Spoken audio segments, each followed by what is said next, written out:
la ley de víctimas, la ley 1448, permitió reconocer por primera vez a las víctimas en Colombia como parte del conflicto armado interno, que de hecho también fue reconocido. No había sido reconocido por los gobiernos anteriores. Y ese reconocimiento de que existía un conflicto armado interno en Colombia, pues conllevó también a reconocer a las víctimas y el derecho que tienen las víctimas a la verdad, a la justicia, a la reparación y a las garantías de no repetición.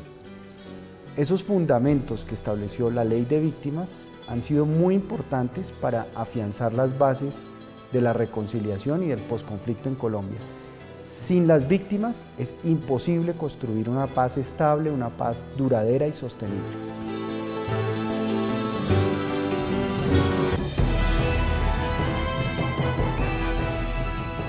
Sabemos que se ha logrado ya más de 1 millón de reparaciones en el tema de indemnizaciones administrativas, que el gobierno ha estado sacando programas de vivienda, que es una política pública que tiene que ver también con el tema de reparación, que se estableció la gratuidad para los niños y niñas desplazados en el tema de educación, en el tema de justicia. El ministerio comenzó a entregar libretas militares gratis para ayudar al acceso al empleo a las personas desplazadas. El programa de empleo del Ministerio de Trabajo hizo unas jornadas de primer empleo para la población víctima del conflicto armado. Hay otros programas que ha sacado el Departamento de Prosperidad Social que son de generación de ingreso para el tema de familias en su tierra, Mi Negocio, programas de generación de ingresos para hogares en calidad de retornados. En fin, hay una serie de programas en los que el gobierno ha venido avanzando, que son como los logros más significativos que tenemos que mostrar en toda la implementación de la ley de víctimas. En el tema de reparación integral, pues se ha reconocido a muchos sujetos colectivos nacionales, como es el caso de los periodistas, los diputados del Valle, el tema de los concejales, que también se reconocieron como un sujeto colectivo víctima, y además de ellos están los sujetos colectivos étnicos, que son consejos comunitarios o resguardos y también compañías que ya han accedido al registro único de víctimas y que están la mayoría en procesos de reparación integral. De igual manera, como la ley 1448 no es solo la unidad de víctimas, sino que también tiene el componente de tierras, sabemos que se ha macro y microfocalizado en la mayor parte del territorio y que ya ha salido un significativo número de sentencias de restitución para muchos reclamantes de tierra. Entonces, esto demuestra que sí se ha venido avanzando en el tema de la implementación de la ley 1448.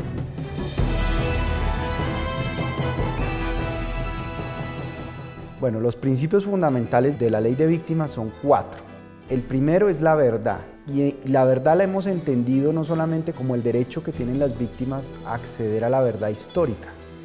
que finalmente se hace a través de la Comisión de la Verdad, que es una narrativa general, abstracta, histórica, sobre las circunstancias de 52 años de conflicto, sino garantías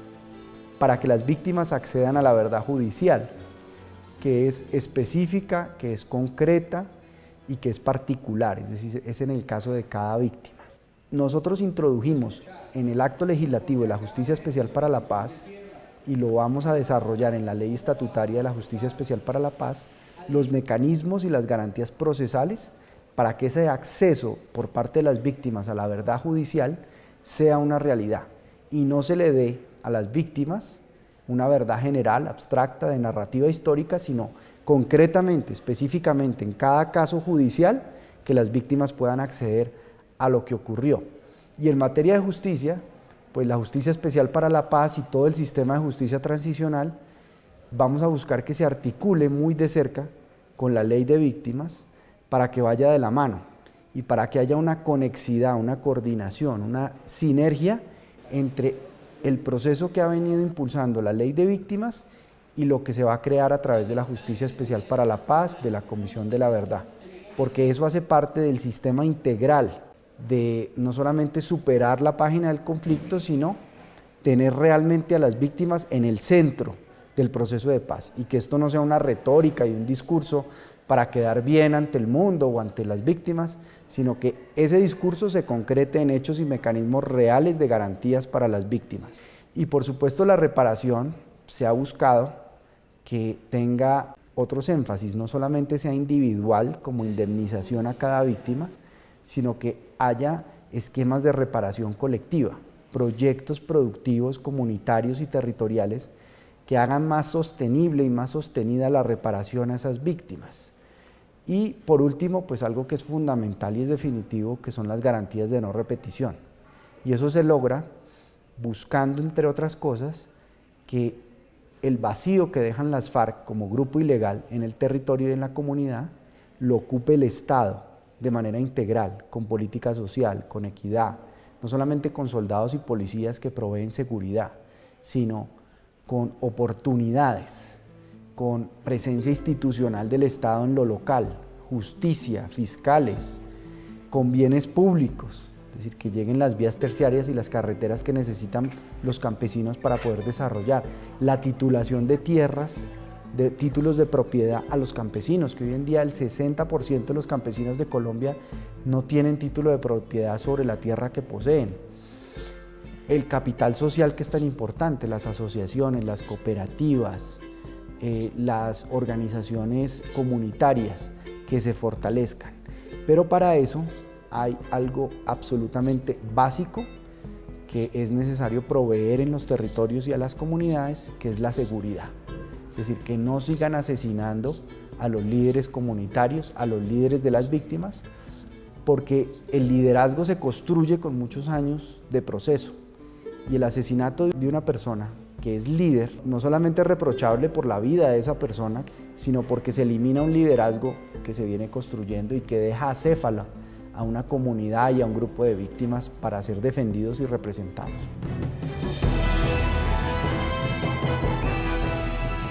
La garantía de no repetición podría decirse que es uno de los temas en los que menos se ha trabajado, porque actualmente no hay garantías para la participación efectiva de los líderes y lideresas en el sentido de su seguridad. Suena cruel o preocupante decirlo, pero se siguen asesinando hombres y mujeres defensores y defensoras de derechos humanos en este país, y las políticas que tiene la Unidad Nacional de Protección son muy exiguas, muy incipientes, y los líderes y lideresas que hacemos esa defensa de derechos humanos sentimos que de verdad no estamos lo suficientemente protegidos. O sea, y la respuesta además a ese cúmulo de amenazas, muertes y lo demás es demasiado lenta. La Fiscalía hasta este momento no entrega ni siquiera informes claros del porqué de tantos líderes y lideresas asesinadas, quién los asesina, y mucho menos se ha capturado a los responsables de la mayoría de las muertes. Suena irónico decirlo, pero desde la firma del acuerdo de paz ya van más de 30 líderes y lideresas asesinados en el país y no ha pasado nada con ese tema. Entonces, esto demuestra que en esas garantías de no repetición estamos con una brecha muy grande aún, porque no hay como una política pública clara en el tema de seguridad para capturar a los responsables de los hechos que se están dando en todo el tema de conflicto armado en Colombia. Bueno, la Comisión de Seguimiento a la Ley de Víctimas tiene una vocación de control político y una vocación de ser un puente entre la institucionalidad y las víctimas, para facilitar la relación que tienen las víctimas con la institucionalidad, para hacer cortes, rendiciones de cuentas, balances de cómo va la implementación y la aplicación de la Ley de Víctimas. Especialmente hemos querido tener un nuevo énfasis de la Comisión de Seguimiento a la Ley de Víctimas en lo territorial. Es decir, no quedarnos acá en Bogotá en el Capitolio Nacional sesionando con las entidades del orden nacional, sino ir a los territorios para vincular de manera especial a las instituciones territoriales, locales, a las alcaldías, a las gobernaciones, para que adquieran esa sensibilidad de la importancia que tiene la implementación en sus territorios y sus comunidades, su departamento, su municipio, de la Ley de Víctimas, de tener un doliente, un responsable institucional que se encargue de coordinarse con los entes nacionales para ejecutar la Ley de Víctimas, pero también que tengan interlocución con las víctimas en los territorios y las comunidades. Entonces, en esta serie de foros que hemos realizado, con el apoyo de la cooperación de la Embajada de Suecia, ha sido definitivo ese apoyo porque hemos podido desplazar la institucionalidad, la Comisión de Seguimiento de la Ley de Víctimas a los territorios, a las comunidades, no solamente para escuchar a las víctimas, que es muy importante, sino para conectarlas con la institucionalidad y para que se hagan responsables los entes territoriales de la parte que les toca asumir para que este proceso sea exitoso. Si este proceso se queda en manos del gobierno nacional, pues no llega a los territorios, no llega a las comunidades. La institucionalidad territorial le debe dar continuidad y aplicabilidad al proceso de ley de víctimas para que se sostenga y se mantenga en el tiempo y llegue a los beneficiarios. La Comisión de Seguimiento del Congreso de la República, la Ley 1448, hizo un gran trabajo durante el último año y medio aproximadamente con el tema de que descentralizó sus sesiones por muchas regiones del país, entre esas Carmen de Bolívar, en Nariño, en Villavicencio y en otros lugares de Colombia. Los congresistas fueron hasta el territorio a escuchar a las víctimas, a esas víctimas de a pie que muchas veces no tienen la oportunidad de llegar hasta Bogotá a ser escuchadas a través de estos ejercicios que igual se hicieron en conjunto con las mesas de víctimas de las diferentes regiones, tanto departamentales como municipales. El senador Juan Manuel Galán, la representante Clara Roja, que incluso mostró una iniciativa para el tema de la modificación de la Ley 1448, bajaron hasta los territorios y pudieron escuchar de voz directa de las mismas víctimas en los territorios cuáles eran los problemas que teníamos las víctimas en general en esos territorios con el tema de la implementación de la ley de víctimas y cómo ellos se comprometieron en muchos casos a ayudar para este proceso. Algo que generó eso fue la vocería, o sea, de esta iniciativa el senador Juan Manuel Galán, a través de la ley 1830, pudo establecer una propuesta que decía que debía haber un vocero de víctimas junto a los voceros de la FARC. Entonces quedó una vocería que está en mi cabeza. Yo soy el vocero de víctimas en todo el tema de la implementación del Fast Track en el Congreso de la República, en los proyectos de ley o actos legislativos que tengan que ver directamente con la población víctima del conflicto armado en Colombia. Esto sirvió para que además las personas pudieran llevar sus propuestas directamente a congresistas y que muchas de esas propuestas estén siendo consideradas en este momento en muchos de esos proyectos que se están aprobando en el Senado de la República.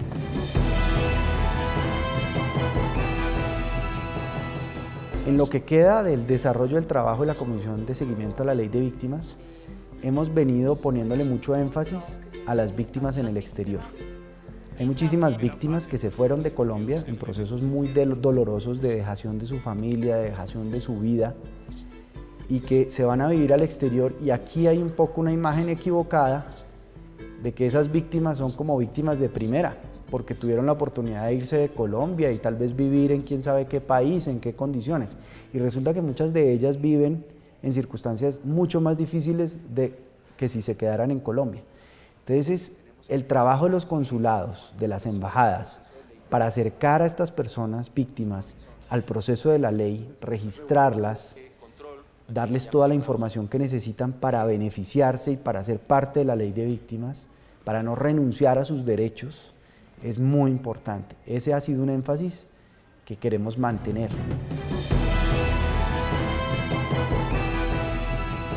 Podríamos decir que se hace necesario una mayor cobertura en algunos programas y que de pronto el gobierno le meta el acelerador al tema de la reparación integral,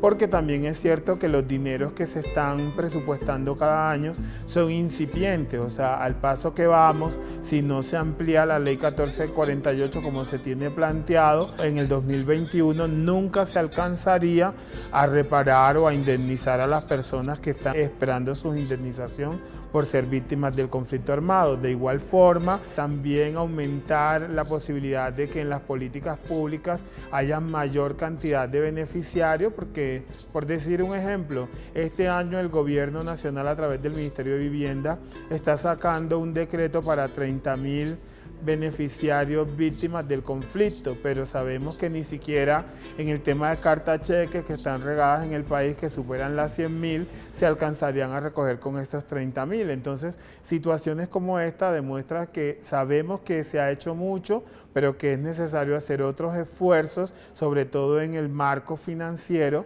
para que esta ley de víctimas pueda seguir avanzando. De igual manera, se sabe que el COMPES de víctimas está desfinanciado. Cuando se pensó en crear ese COMPES, se pensaba en aproximadamente 3 millones de víctimas y hoy prácticamente se triplica la cifra, casi llegando a los 9 millones. Entonces, esto quiere decir que es necesario que el gobierno ajuste sus finanzas e invierta un poco más en todo el tema de indemnizaciones y de recursos para el COMPES.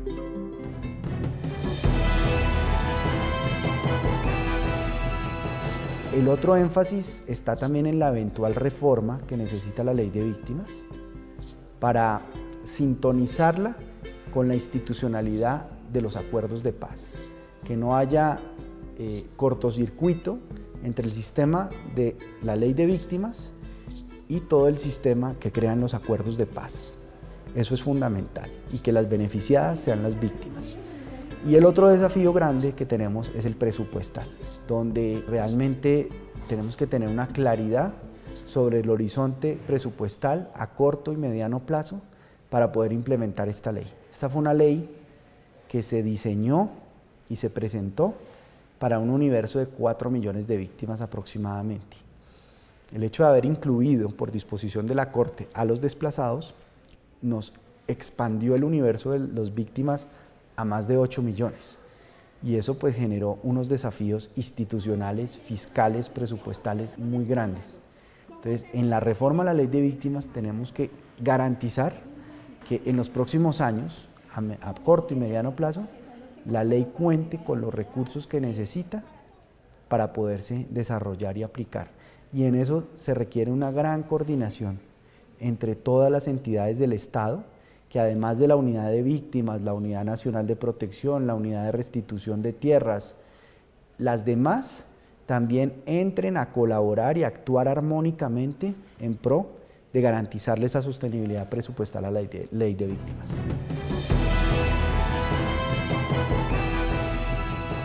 Estuvimos acompañando la creación de la Ley de Víctimas de Restitución de Tierras. Allí estuvimos trabajando junto con los congresistas, todo esto apoyando fuerte. Y una vez que la ley empezó a funcionar, nosotros empezábamos directamente a trabajar con unidad de víctimas,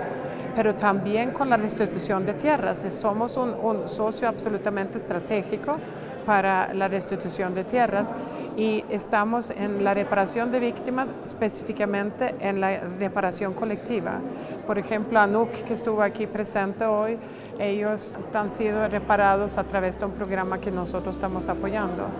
Pero más que apoyar con finanzas, yo pienso que el acompañamiento político es muy importante y tú ves que las víctimas que están aquí saben muy bien el apoyo que Suecia ha dado, no solo con dinero, pero también político. Y cuando el senador Galán se acercó a mí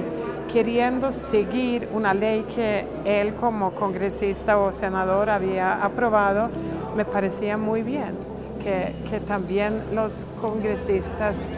toman responsabilidad de las leyes que ellos deciden y para ver qué pasa realmente allí. Y para nosotros fue muy, como dicen ustedes, chévere, y por eso queríamos entrar y trabajar junto con el senador Galán y su equipo, Clara Rojas y varios congresistas, para escuchar a la gente qué tipo de implementación había tenido esta ley.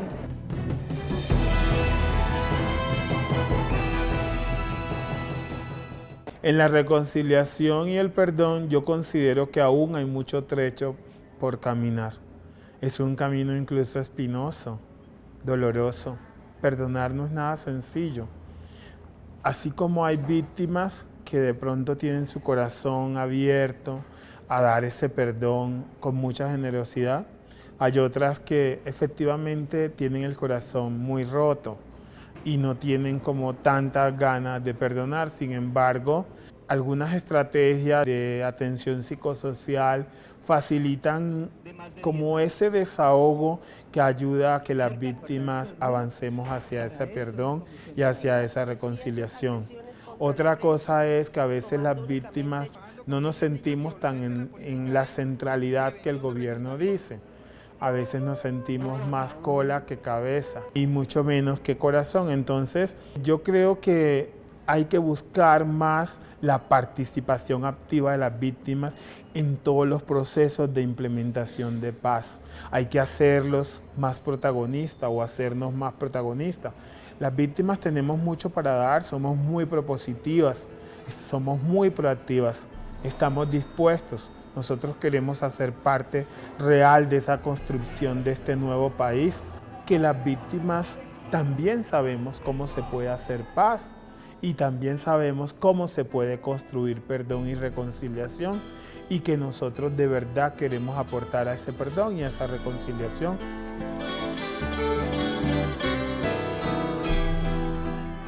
Bueno, el perdón es una cosa muy personal y muy íntima de cada persona.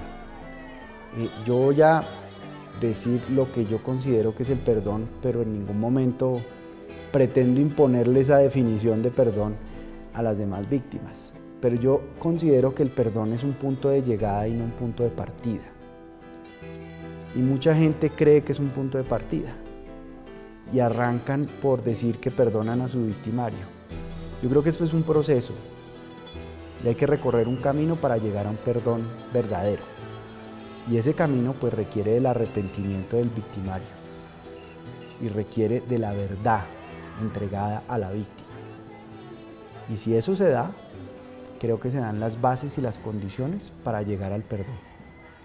Pero es fundamental que ese proceso de justicia, de arrepentimiento, de verdad, de ánimo de reparación y de garantías de no repetición, es decir, los 4 principios de la ley de víctimas son los 4 principios base del perdón: la verdad, la justicia, la reparación, las garantías de no repetición. Con eso, el perdón es algo que adquiere sentido, significado y que es real.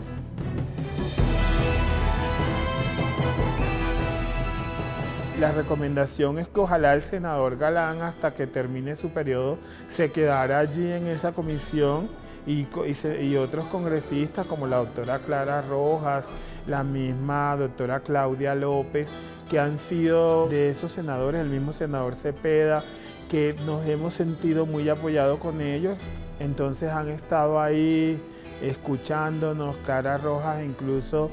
tenía una propuesta para el tema de la modificación de la ley 1448, entonces de alguna manera las víctimas nos sentimos escuchadas y respaldadas cuando hay iniciativas de esos legisladores de nuestro país. Yo haría un llamado al gobierno, también al Congreso de la República y al Ministerio Público, en que es necesario volcar más la mirada hacia las víctimas de este país. No podemos seguir con ese discurso de doble moral donde decimos queremos ayudar, pero cerramos la mayoría de las puertas a esos necesitados y necesitadas. En la medida que de verdad se creen políticas claras y que el gobierno cumpla con lo que se ha pactado con las víctimas, yo creo que este país de verdad va a girar, va a ser ese cambio que tanto estamos esperando los colombianos y colombianas. Es necesario que este país diga la verdad y que ojalá en esa comisión de verdad que se está pretendiendo crear y a través de los comisionados de esa comisión y a través de los magistrados de la Jurisdicción Especial de Paz se le pueda contar a Colombia por lo menos en un 80%. Sabemos que sería utópico pensar que se va a decir el 100%, pero que por lo menos un 80% de los colombianos y colombianas puedan entender por qué ha sido este conflicto tan largo en este país, quiénes han sido los que se han beneficiado con ese conflicto, qué pasó con aquellas personas donde hubo grandes masacres, quién las mandó masacrar, por qué. Creo que ese tipo de respuestas las estaban esperando muchas víctimas en este país. Pues la ley de víctimas y la comisión de seguimiento a la ley de víctimas tienen que seguir porque ahora viene otro proceso de paz en donde van a venir nuevas víctimas, muy probablemente que es con el ELN. Entonces es muy importante que la ley adquiera más fortalecimiento, más robustecimiento, especialmente en el nivel territorial. Es decir, el reto para la ley de víctimas es, de alguna manera, su desconcentración o descentralización. Que los alcaldes, que los gobernadores adquieran conciencia de su responsabilidad y le den la importancia en sus políticas, en sus presupuestos, en sus planes de desarrollo que esta ley requiere y merece. Con el impulso solamente del orden nacional no vamos a lograr que la ley sea exitosa. Es indispensable empoderar a los entes territoriales.